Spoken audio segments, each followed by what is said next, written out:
So, a funny thing happened. I was cleaning out my closet, and this is going to sound crazy or make me look like I don't know what, but in it there was a box from 1,000,000 years ago that I opened up, and I swear to goodness it was a case of Zendikar Rising collector booster boxes. Talk about finding loose change in your couch, eh? No, I swear, I don't just have closets and closets of old collector booster boxes. I tried to find out when I bought these and why, and I couldn't find any record of it. We obviously buy a lot of product for the channel, for review, for whatnot giveaways, and I couldn't find anything. And my best guess is that I literally was so excited about the fact that these collector booster boxes have Fetchlands in them that back when Zendikar Rising came out, I just bought a case of them for myself because they're stuffed full of Fetchlands. So here's what I want to do.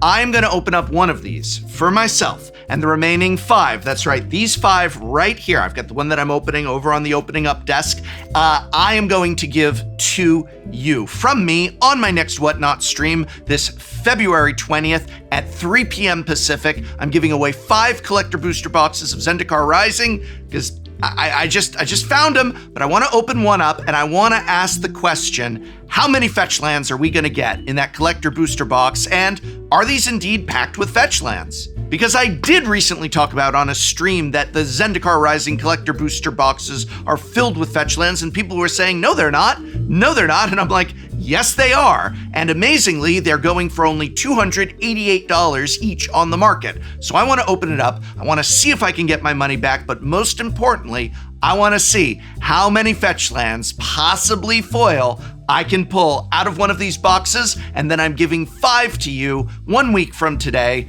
on my next Whatnot stream. Whatnot is just like if Twitch and eBay had a baby. People are able to live stream themselves, selling items, auctioning off items, or in my case, giving away items, giving away 5 collector booster boxes of Zendikar Rising. But I've got a store filled with things like signed cards, signed playmats, draft bundles, and other goodies. And I'll give you $15 to spend in my store or anywhere on Whatnot when you create a brand new account using my invite code. So that's $15 from me to you to buy magic stuff with on Whatnot when you create a brand new account at www.whatnot.com/invite/Tolarian College, and I'm giving away the remaining 5 collector booster boxes of Zendikar Rising on my Whatnot stream 1 week from today on Friday, February 20th at 3 p.m. Pacific.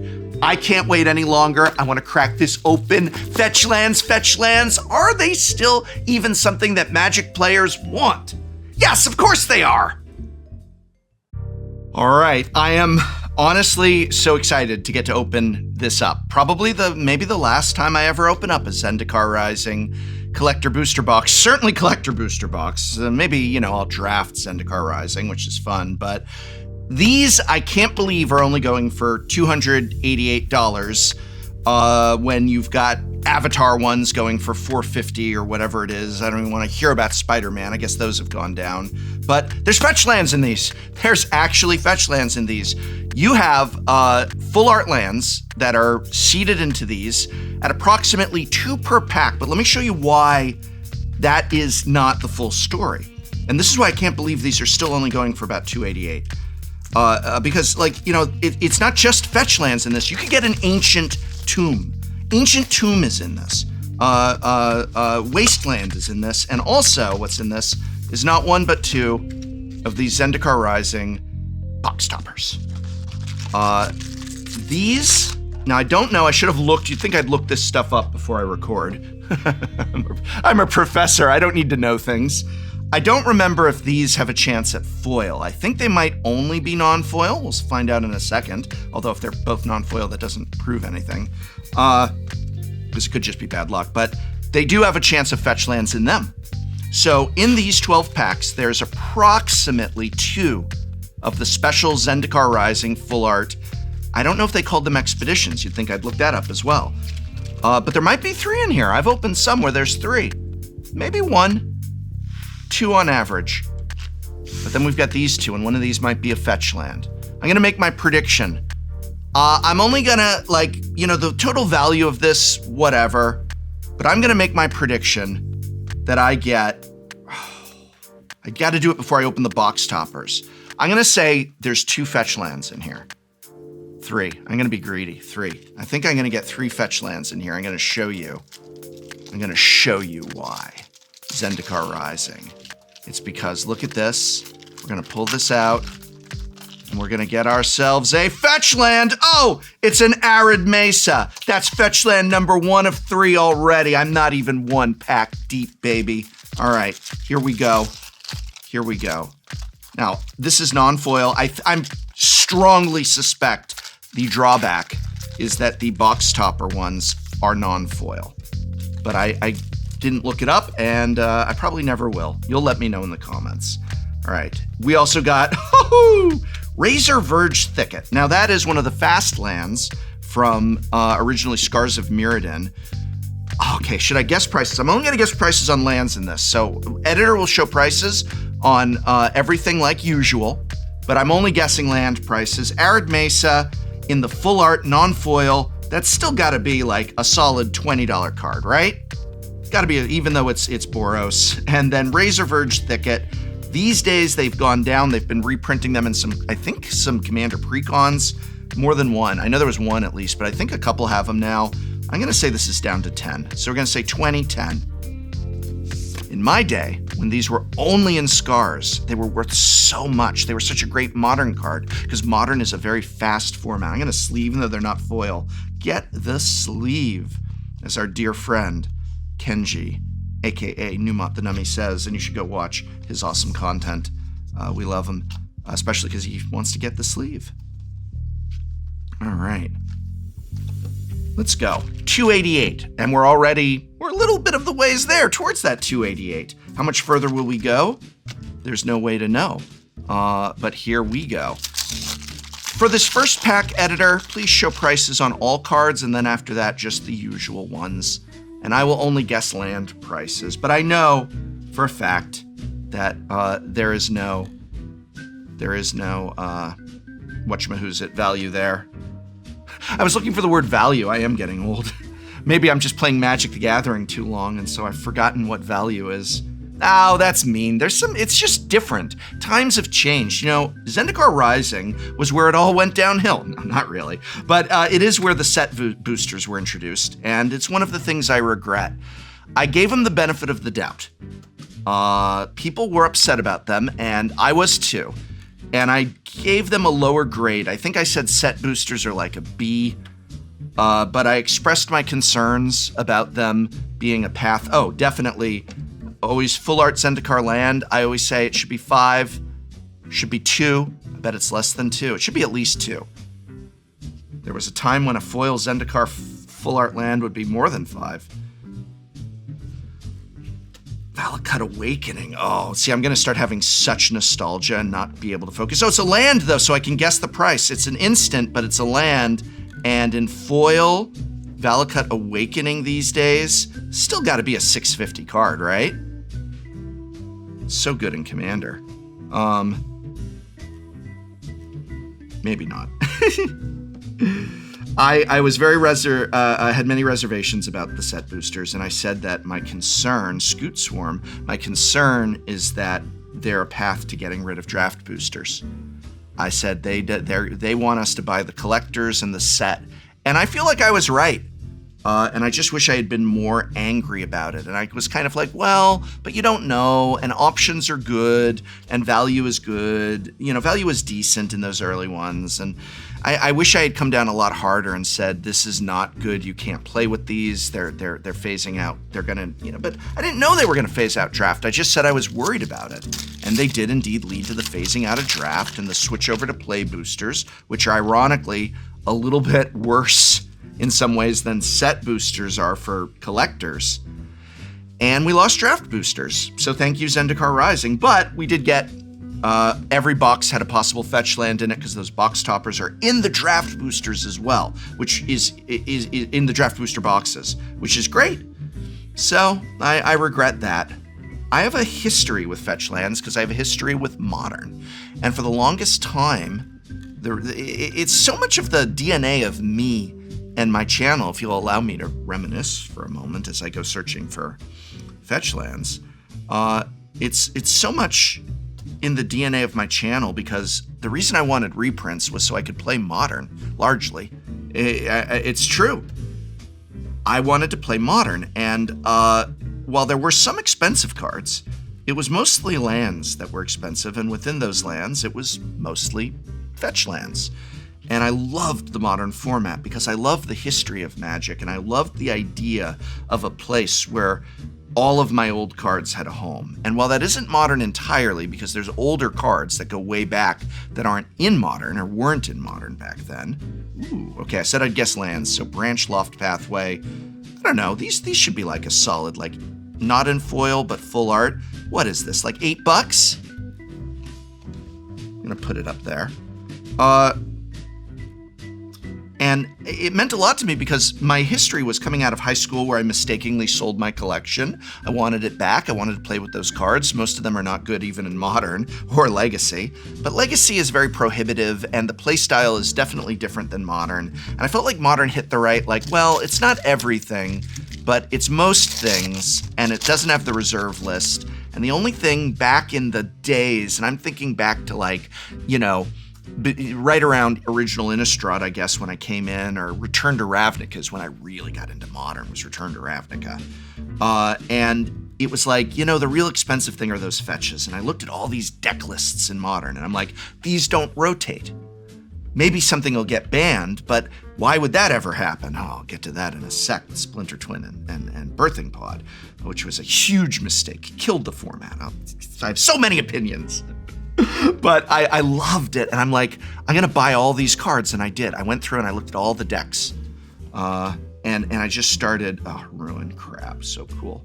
I just started buying up Modern cards, and I couldn't play them because I didn't have the fetch lands, and a couple ones, like, oh, I can't afford, you know, this card here, you know, Emrakul or Ulamog or something.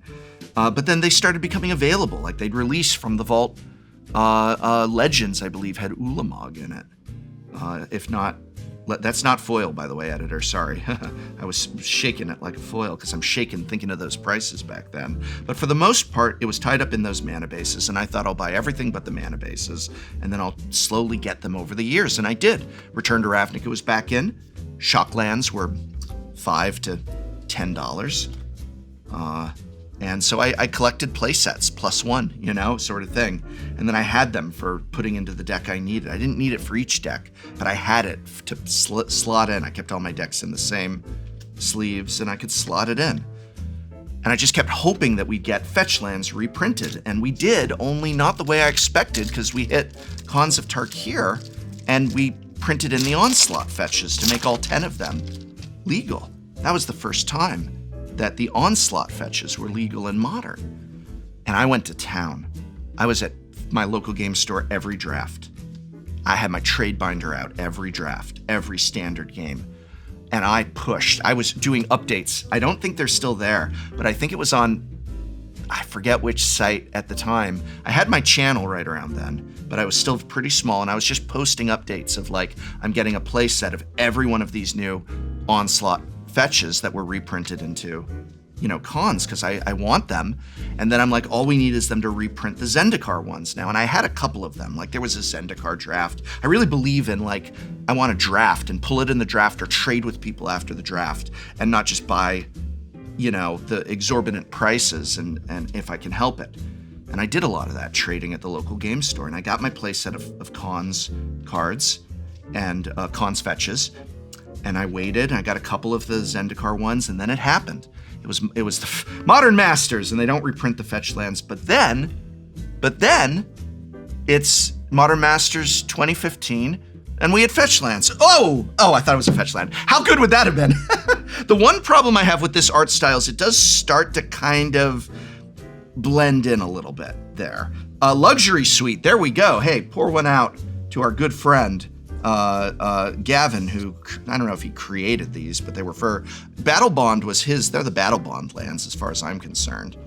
And that was his set, his baby.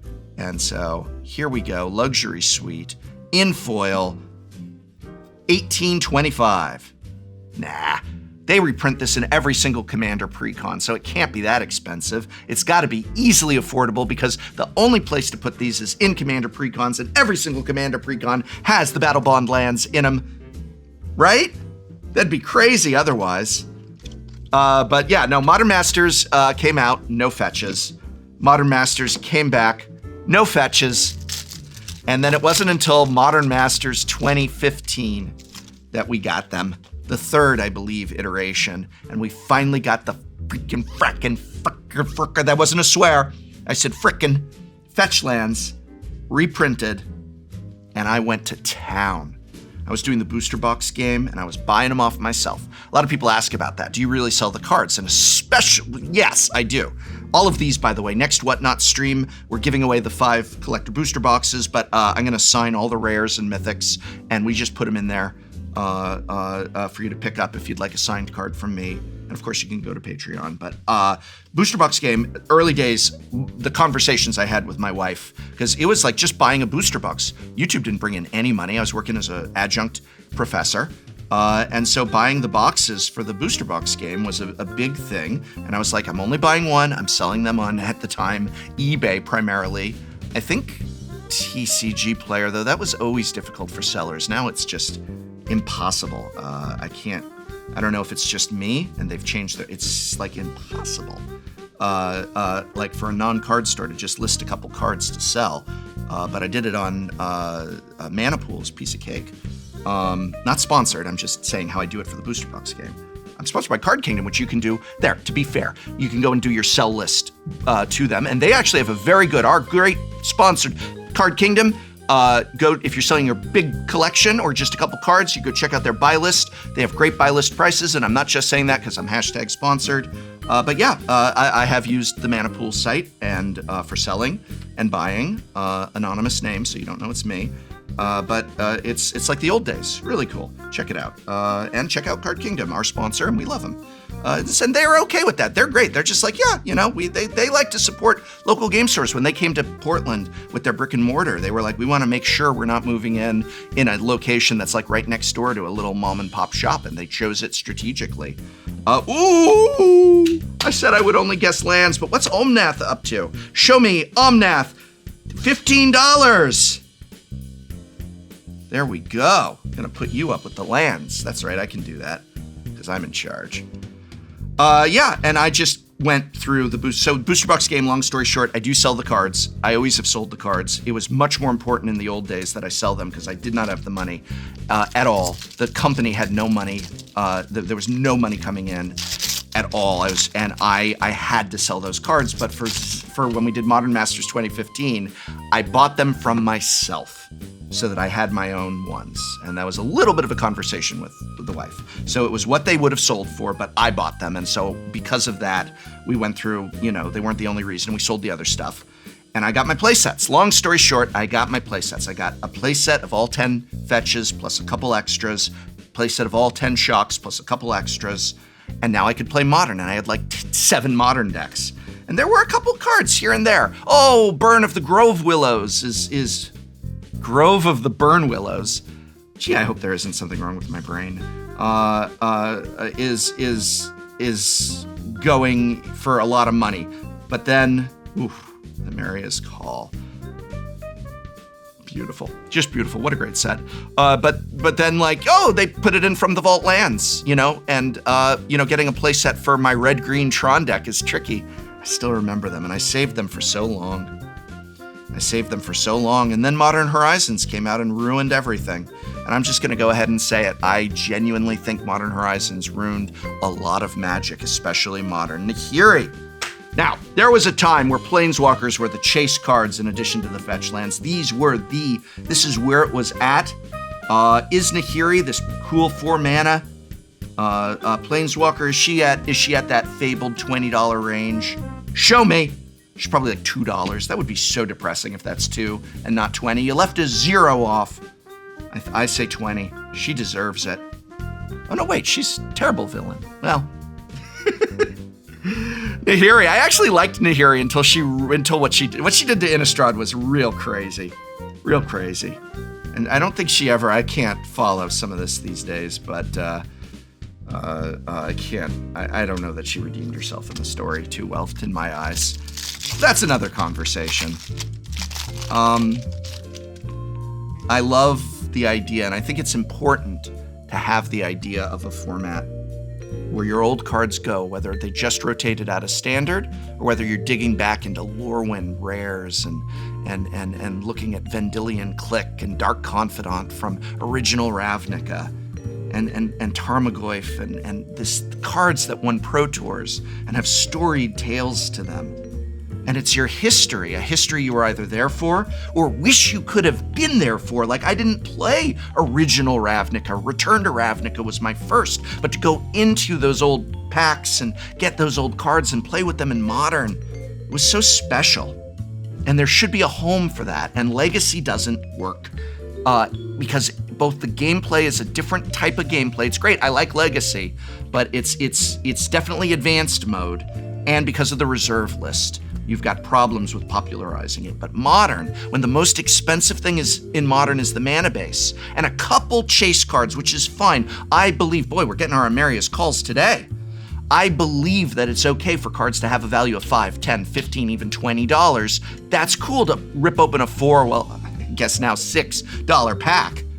And get in our pathways as well. Open up those packs and yeah, I spent $6. I got a $10 card. That's fun. Doesn't always happen, but it's a thrill when it's 20. Richard Garfield has that famous thing where he says, yeah, like not counting rare promos, rare artworks, the base version should never be more than $20. And I agree with Richard. He said, don't call him Dr. Garfield. He didn't like that. But here it is, Arid Mesa. Wow, we got double Arid Mesas. All right, well, that's up to 2 Fetchlands. This one's foil, though. So I guess 20? Did I guess 20 for the other one? I can't even remember what I guessed. I said 20, yeah. I think in foil, we got to be up to like, it doesn't go as far as you think it would these days. I'm going to say we're going up to $28.50, right? Here, editor, don't do it while it's like this, please. Don't just do it over my hand. Do it. Right. There. $28.50. Boom! Even though it's Boros, it's a great value, and it's going in our commander deck for sure. You need that home for those cards, and the most expensive thing being lands. You can reprint them. You should be putting them in Commander Precons. You should be putting them in Modern Masters. The fact that every Modern Masters didn't have 5 of the 10 Fetchlands is absurd to me. We did so many Modern Masters, and it was in one of them. Half the Fetchlands in one of them. No wonder they're so expensive. Modern Horizons, they weren't even in every Modern Horizons. They finally reprinted them. And then Modern Horizons comes around, and it ups the power level, and there comes my second regret. These are 2 of my big ones. Honestly, looking back at my channel, I have 3 that are like I did a video about them, and I think I mentioned some of them in there. But it was before Set Boosters, I think, and Modern Horizons. And they're in the top 3. Top 3 regrets of the professor for his professional career. One of the 3 is that I didn't come out against Set Boosters from the very start and tried to do everything in my power to stop people from buying them. And to scold Wizards for what they're going to do to draft. And I didn't fully know. And then the other one I didn't fully know was Modern Horizons. I was very against it, but I was very intrigued by them putting old cards that are pre-modern into modern, and I liked that a lot. Hey, Riverglide Pathway. Are these 10? And so I had a kind of lukewarm, skeptical video. You can show the thumbnail. You can go back and watch my thoughts. And I'm like, I don't know what to think of this. The same sort of thing I did with Secret Layers when they came out. I'm more favorable towards Secret Layers, even with all this nonsense today, than I am to Modern Horizons. It ruined Modern, because now you need those Modern Horizons cards. It makes up the majority of the format. The cards can't be reprinted in Standard. They can't be reprinted in most locations. They're too expensive. And who cares even if they weren't? Because why do I need a format where the bulk of the format is made up of cards from 3 stupid boxes? Modern Horizons, Modern Horizons, Modern Horizons 3. So what's the modern format? Well, there's some old cards, a few, but most of them come from these 3 stupid sets that cost, $15 a pack, and they came out in the last 3 years or whatever. And that's the format. Okay, great. What about my Vendilion Click? Nah, it's no good. What about my Dark Confidant? Nah, it's no good. What about my Tarmogoyf? What about my Electrolyze? What about all of these cards? No. Modern Horizons, they've got silly pun names about the old history of Magic, but they do not actually encapsulate or promote or allow you to play with the history of Magic, and it ruined Pauper too. Didn't ruin it. Pauper's recovering. I think I'm going to Paupergeddon. I got to do an official announcement, but I think we can make it happen this year. Oh my God. But even if I can't make it out there, if you're in Europe, go to Paupergeddon. It's coming up in March. It's a huge event, like 1,000 people show up to play Pauper and other Eternal formats. So I want to go so bad. It's been a dream. It's so far away. I've been talking with the people who run it, and I think we're going to get there. And if not this year, then maybe next. But it's coming up, so mark your calendars. But yeah, Pauper got hit by it too because they made commons that do crap that commons would never do in Standard. And lo and behold, they took over that format too, and they changed the play style into something that I don't enjoy.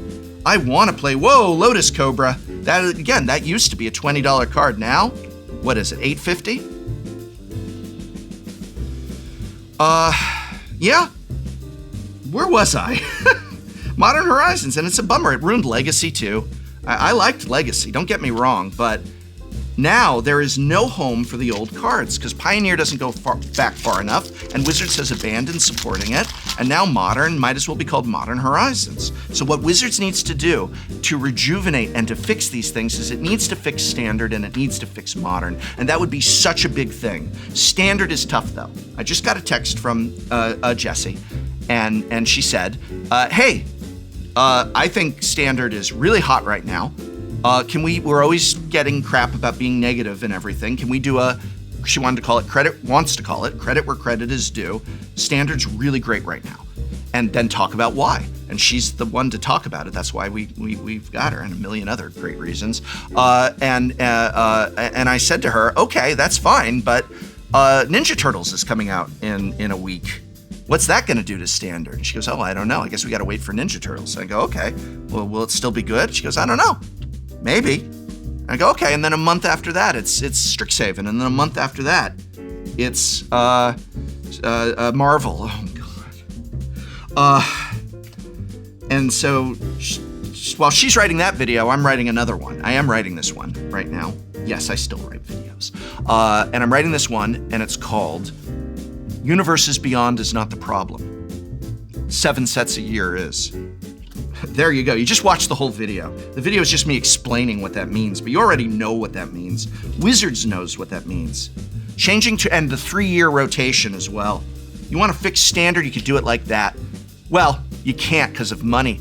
You change back to the 2-year rotation. I'm going to die on the hill that 2 years is what you need. Not 3, but not 1. But then what also you gotta need is you need to go from 7 sets a year back down to 4, with 3 of them being, they don't have to be one singular block. You can do 2 sets sometimes, or standalone ones, whatever, but 3 freaking sets, and then a summer set that can alternate between like a core set of core value cards that don't really have, you need your Doomblade and your Pithing Needle and that sort of thing. It doesn't always fit in and stays a part of Standard. It's your core set, and then you do something like Lord of the Rings or Final Fantasy every other year. But Universes Beyond isn't the problem. 7 sets is, because look at what's going on. Standard's great. Oh, if I go out today and build a Standard deck and then Ninja Turtles comes out next week, that Standard deck essentially might have soft rotated, depending on what Ninja Turtles brings to the table. God help us all.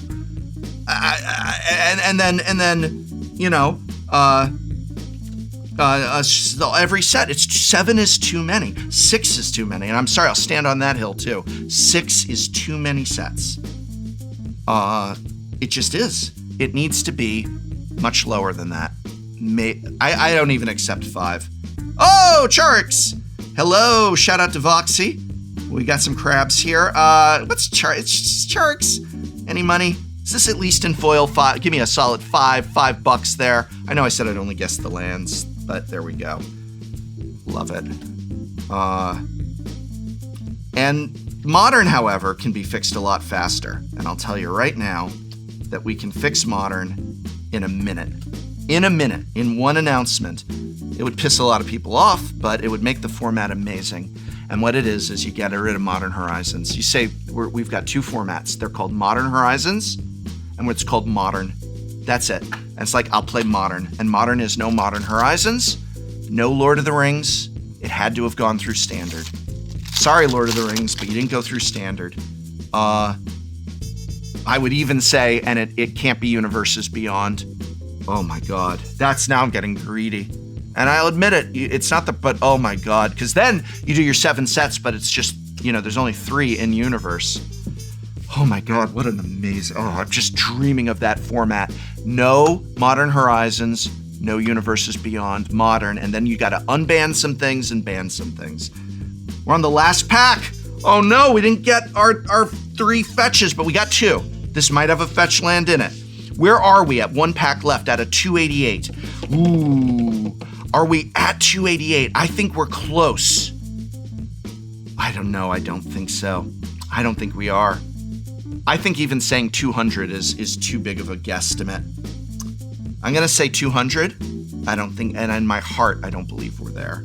It's a lie. The professor is lying and inflating the imaginary number he's guessing based on 0 recall over what he's even opened so far. I don't think we're at 200. Maybe we'll open that ancient tomb and get to 300 then with it. But here we go. All right. Having a place for those old cards would be so important, and I'd love to see it.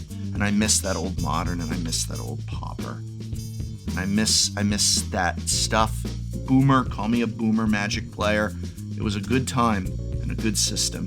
And I'd like to return to that idea of you go down and you draft, you have your standard deck, and it's good for a couple of years, and you maybe update it here and there. But it's just, why aren't we still in Lorwyn and then going into... Ooh, Leyline Tyrant, nice. That's a good card. Is it a $15 card? Probably not. But, yeah, this has been fun. We're giving away the other 5 boxes. Maybe you'll get more Fetchlands than just 2. Oh, that was the last card. All right, I don't think we got there. I'm gonna actually say that since I rounded up to 200 mentally, that we stayed there. My guess is we didn't get there, and we only got 200 in this box. But prove me wrong. Prove me wrong.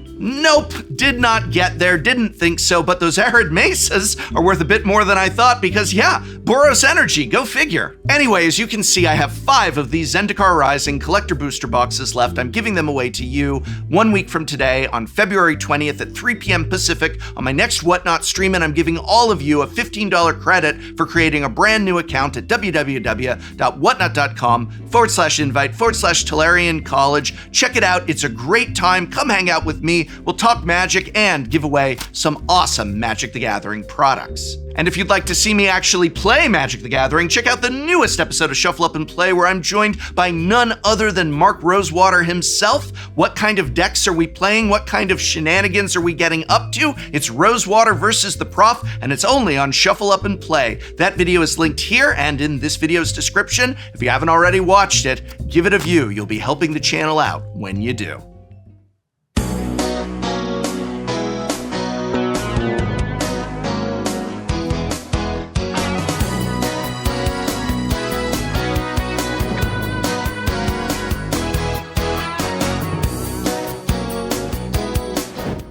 What's up? It's Summoner's Rift and Play. We're playing Riftbound again, and we've got the returning champion from our last Riftbound episode here today. But who else has joined us? Well, I'm glad, Prof, you picked from the bottom of the barrel for people for this episode. Krim, go ahead.